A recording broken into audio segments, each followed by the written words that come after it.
Sir, ಹೆಣ್ಮಕ್ಳೀಗ ಸಿನಿಮಾದಲ್ಲಿ ಕಾಣಿಸ್ಕೊಳ್ಳೋಗಿಂತ ಪಾಪರಾಜಿ ವಿಡಿಯೋಸ್ಗಳಲ್ಲಿ ಕಾಣಿಸ್ಕೊಂಡು ನಿನ್ನೆ ಒಂದು ವಿಚಾರ ಆಗಿದೆ, ಸಪ್ತಮಿ ಗೌಡ ವಿಡಿಯೋ ವೈರಲ್ ಆಗಿತ್ತು. ಸೊ ಆ ವಿಚಾರ ನಿಮಗೆ ತಿಳಿದಿರುತ್ತೆ ಅಂತ ಅನ್ಕೊಂಡಿದ್ದೀನಿ. ಸೊ ಅದಕ್ಕೆ ಏನು ಹೇಳ್ತೀರಾ ಅನ್ನೋದು ಸರ್ ನಿಮ್ಮ ರಿಯಾಕ್ಷನ್? ಅವರೊಂದು ಪದ ಬಳಕೆ ಮಾಡಿದ್ದಾರೆ, ನಮ್ಮನ್ನು ವಸ್ತುವಾಗಿ ನೋಡಬೇಡಿ ಅಂತ.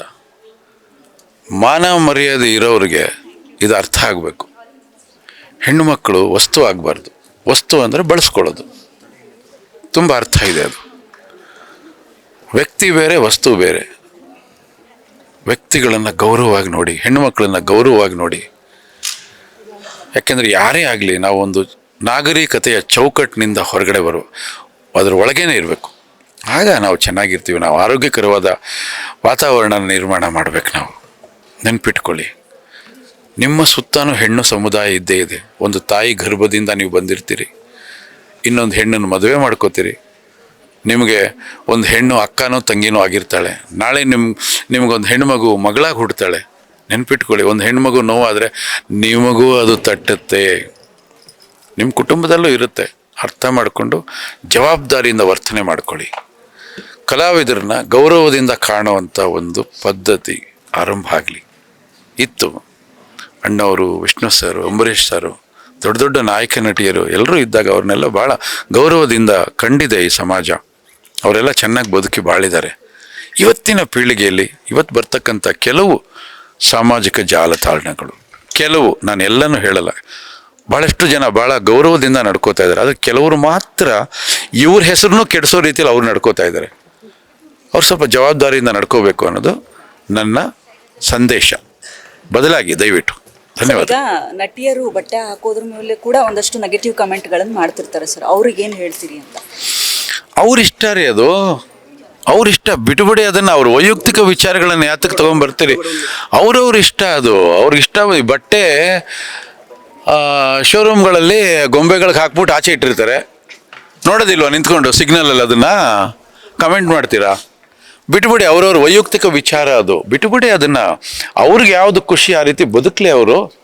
ಅವ್ರ ಸ್ವಾತಂತ್ರ್ಯನ ಕಿತ್ಕೊಳ್ಳೋದಕ್ಕೆ ಇನ್ನೊಬ್ಬರಿಗೆ ಅಧಿಕಾರ ಯಾರು ಕೊಟ್ಟರು? ಅಲ್ವೇ? ಬೇರೆ ಭಾಷೆಯ ಸಿನಿಮಾಗಳಲ್ಲಿ ಬೇರೆ ಆ ತುಂಡು ಬಟ್ಟೆಗಳು ಹಾಕೊಂಡಾಗ ಹೋಗಿ ಕೂತ್ಕೊಂಡು ಗಾಂಧಿ ಕ್ಲಾಸಲ್ಲಿ ಕೂತ್ಕೊಂಡು ನೋಡ್ತೀರಿ, ಇನ್ನೂ ಚೆನ್ನಾಗಿ ಕಾಣತ್ತೇನೋ ಅಂತ. ಅದೆಲ್ಲ ನೋಡ್ತಾರಲ್ವಾ? ಬಿಟ್ಟುಬಿಡಿ. ಆ ಥರ ಇದ್ದರೆ ನಮ್ಗೆ ಇಷ್ಟ ಅಲ್ವಾ ನಾವು ನೋಡೋದು ಬೇಡ. ನಮ್ಗೆ ಇಷ್ಟ ಇಲ್ವಾ ನಾವು ನೋಡೋದು ಬೇಡ. ಈಗ ನಮ್ಗೆ ಇಷ್ಟ ಇಲ್ವಾ ನಾವು ಅದನ್ನು, ಈಗ ನನ್ನ ಸಿನಿಮಾಗಳಲ್ಲಿ ನಾನು ತುಂಡು ಬಟ್ಟೆ ಹಾಕ್ಸೋದಿಲ್ಲ ನಾನು. ಅದು ನನ್ನ ಕಲ್ಚರ್ ಅದು. ಹಾಗಾಗಿ ಇನ್ನೊಬ್ಬರನ್ನ ನಾನು ಕಮೆಂಟ್ ಮಾಡಬಾರ್ದು. ಅವ್ರವ್ರ ಇಚ್ಛೆ, ಅವ್ರಿಗೆ ಇಷ್ಟ ಬಂದಂಗೆ ಉಡುಗೆ ತೊಡುಗೆ, ಆಹಾರ, ಪ್ರತಿಯೊಂದು ಕೂಡ ಅವರವರ ವೈಯಕ್ತಿಕ ವಿಚಾರಗಳು. ಅದನ್ನು ಪ್ರಶ್ನೆ ಮಾಡೋಕ್ಕೆ ಯಾರಿಗೂ ಅಧಿಕಾರ ಇಲ್ಲ. ಪ್ರತಿಯೊಬ್ಬರಿಗೂ ಅವ್ರದ್ದೇ ಆದ ಸ್ವಾತಂತ್ರ್ಯ ಈ ಸಮಾಜದಲ್ಲಿದೆ. ಅವ್ರು ಹೇಗೆ ಬೇಕೋ ಆಗಿರ್ತಾರೆ. ನಿಮ್ಗೆ ಇಷ್ಟ ಅಲ್ವೋ ದೂರ ಇದ್ಬಿಡಿ. ಸಮಾಜವನ್ನು ಹಾಳು ಮಾಡುವಂಥದ್ದೇನಾದ್ರು ಪ್ರಕ್ರಿಯೆಗಳು ನಡೆದಾಗ ಖಂಡಿತ ದನಿ ಎತ್ತಿ ತಪ್ಪಿಲ್ಲ. ಸಮಾಜ ಶುದ್ಧವಾಗಿರಬೇಕು. ಆ ವಿಚಾರದಲ್ಲಿ ರಾಜಿ ಇಲ್ಲ. ಸರ್, ಈಗ ಒಂದಷ್ಟು ಅದೇ ವಿಚಾರವಾಗಿ, ಈಗ ಟಾಕ್ಸಿಕ್ ಸಿನಿಮಾ ಬಾಲಿವುಡ್ ರೇಂಜ್ಗೆ ರಿಲೀಸ್ ಆಯಿತು. ಆ ಟ್ರೇಲರ್ ಆಗಿರ್ಬೋದು, ಟೀಸರ್ ಆಗಿರ್ಬೋದು. ಬಟ್ ಕೆಲವರು ಕಮೆಂಟ್ ಮಾಡೋದು ಅಂದರೆ ನೆಗೆಟಿವ್ ಆಗಿ, ಅಂದರೆ ಈ ಥರದ್ದೆಲ್ಲ ಸೀನ್ಸ್ ಬೇಕಿತ್ತಾ, ನಮ್ಮ ಕನ್ನಡ ಇಂಡಸ್ಟ್ರಿಗೆ ಈ ಥರದ್ದೆಲ್ಲ ಬೇಕಿತ್ತಾ, ಈ ಥರದ ಸಿನಿಮಾ ಬೇಕಿತ್ತಾ ಅಂತ ಒಂದಷ್ಟು ಜನ ಕಮೆಂಟ್ ಹಾಕೋದು.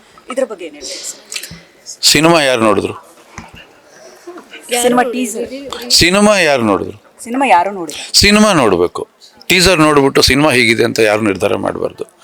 ಯಾಕೆಂದರೆ ಒಂದು ದೃಶ್ಯ ಯಾತಕ್ಕೆ ಬಳಕೆ ಆಗ್ತಾ ಇದೆ, ಪರಿಪೂರ್ಣ ಕಥೆ ಏನು, ಯಾತಕ್ಕೆ ಮಾಡಿದ್ದಾರೆ? ಯಾಕೆಂದರೆ ಎಲ್ಲ ಪ್ರಬುದ್ಧವಾದಂಥವ್ರೆ. ತುಂಬ ದೊಡ್ಡ ಸಿನಿಮಾ, ವರ್ಲ್ಡ್ ಲೆವೆಲಲ್ಲಿ ಇರ್ತಕ್ಕಂಥ ಸಿನಿಮಾ. ಒಂದು ದೃಶ್ಯ ಅಲ್ಲಿ ಬಳಕೆ ಆಗಿದೆ ಅಂದರೆ ಯಾತಕ್ಕಾಗಿದೆ ಅನ್ನೋದನ್ನು ಯೋಚನೆ ಮಾಡಬೇಕು. ಹಾಗಾಗಿ ಸುಮ್ಮನೆ ಬಂದ್ಬಿಟ್ಟು ಬಾಯಲ್ಲಿ ಉಗುಳಿದೆ ಅಂತ ಎಲ್ಲ ಕಡೆ ಉಗಿತಾ ಹೋಗ್ಬಾರ್ದು. ಬಿಟ್ಬಿಡಿ, ಸಿನಿಮಾ ಬರಲಿ. ಸಿನಿಮಾ ನಿಮಗೆ ಏನಾದ್ರು ಅನ್ಸರೆ ಮಾತಾಡ್ಕೊಳ್ಳಿ. ಸುಮ್ಮನೆ ಯಾಕೆ ಅದ್ರ ಬಗ್ಗೆ ಕಾಮೆಂಟ್ಸ್? ಸರ್, ಮುಂದಿನ ದಿನಗಳಲ್ಲಿ ಅವರು ಪ್ರೊಟೆಸ್ಟ್ ಮಾಡಬೇಕು ಅಂತ ಅನ್ಕೊಂಡಿದ್ದಾರೆ. ಸೊ ಇಡೀ ಸ್ಯಾಂಡಲ್ವುಡ್ ನಟ ನಟಿಯರ ಸಪೋರ್ಟು ಸಪ್ತಮಿ ಅವರ ಸ್ಟ್ಯಾಂಡ್ಗಿದೆ. ಸರ್, ನಿಮ್ಮ ಬೆಂಬಲ? ಇಡೀ ಚಿತ್ರರಂಗ ಒಂದು ಕುಟುಂಬ ಇದ್ದ ಹಾಗೆ. ಚಿತ್ರರಂಗದ ಯಾವುದೇ ಒಬ್ಬ ಸದಸ್ಯರಿಗೆ ಅವಮಾನ ಆದರೂ ಕೂಡ ಇಡೀ ಚಿತ್ರರಂಗ ಅವ್ರ ಜೊತೆಲಿ ಇರ್ತದೆ. ಅದರಲ್ಲಿ ಎರಡನೇ ಮಾತೇ.